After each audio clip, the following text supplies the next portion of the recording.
तो मेरी बात बिगड़ गई, जीजी करिया संगर करी, माँ तो मेरी बात बिगड़ गई, बहन संगर में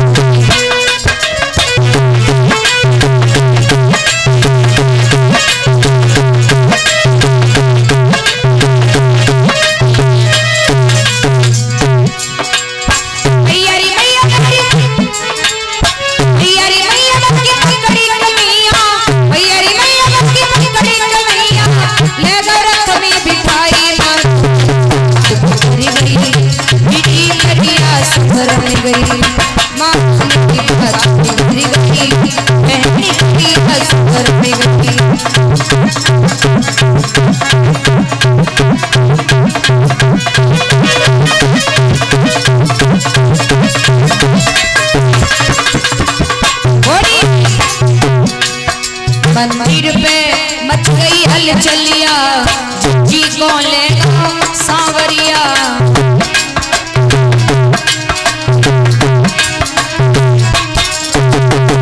पे मच गई हलचलिया, जी को ले सांवरिया।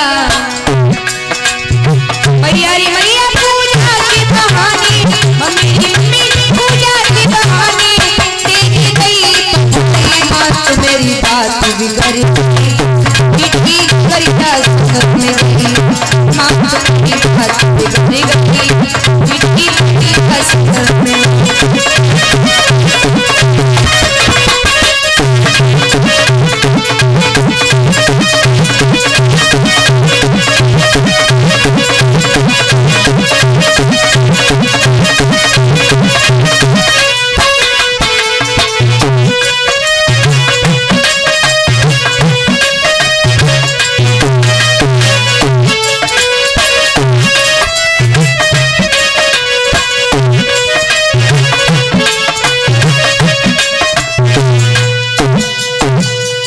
जवाब दियो मैया, कालो कलूटवायो, जीजी को हाथ पकड़ो, रथ में बिठाओ, ले गो। बोले हाँ। शुद्धमती बोली लाली चुप है जाइए, काऊ से चुना कहिए, चूंकि मैया को मालूम तो मेरी बिटिया को ले जाने वाले श्याम सुंदर के अलावा कोई नहीं हो सकता है।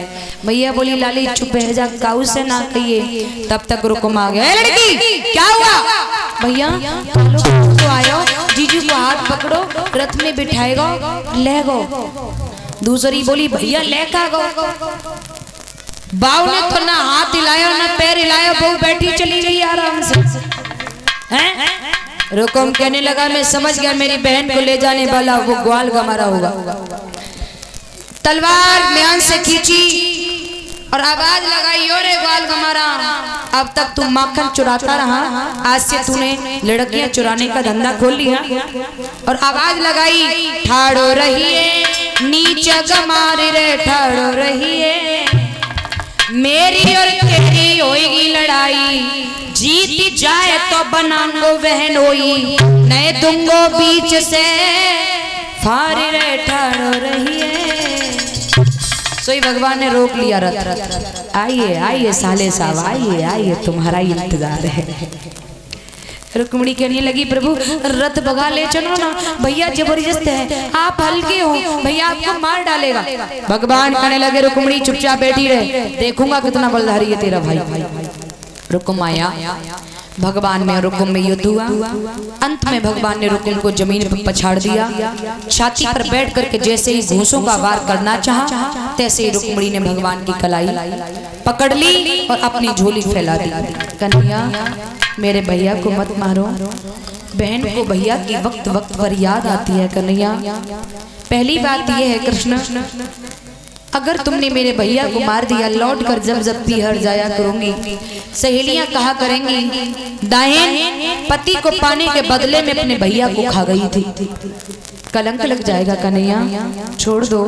भगवान ने रुक्मिणी के कहने पर रुकुम को जान से नहीं मारा, उसे पकड़ करके रस्से से बांध लिया और चलने के लिए जब उद्यत हुए, उधर से बलराम जी आ गए। बलराम ने सोचा इतना समय हो गया, कन्हैया अभी तक नहीं आया है, कहाँ?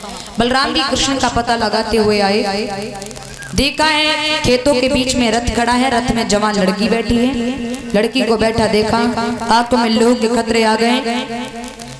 कन्हैया किसकी लड़की को भगा लाया?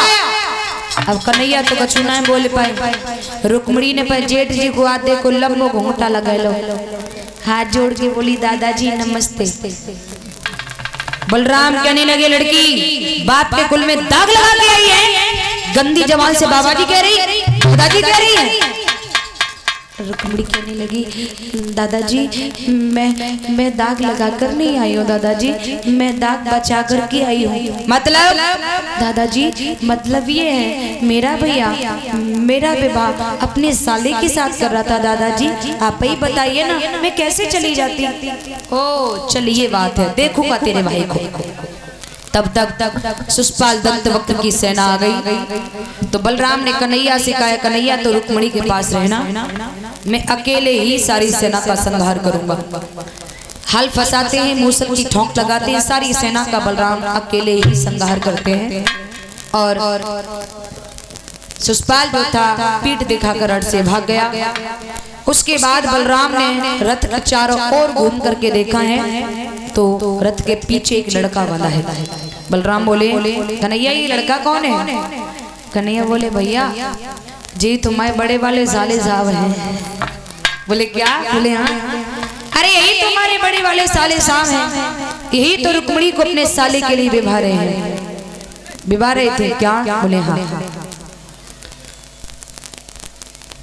बलराम कहने लगे बेटा नीच के साथ नीचता का प्रयोग नहीं करना चाहिए।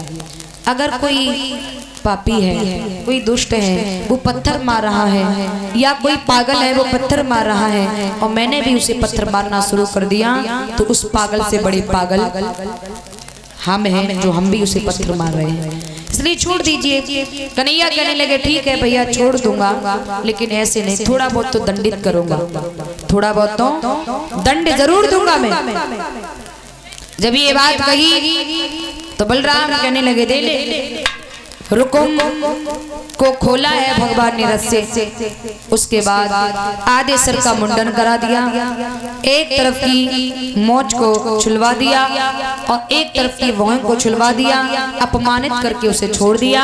शर्म की वजह ये लौट करके अपने गांव में नहीं गया, इसने भोजगट नाम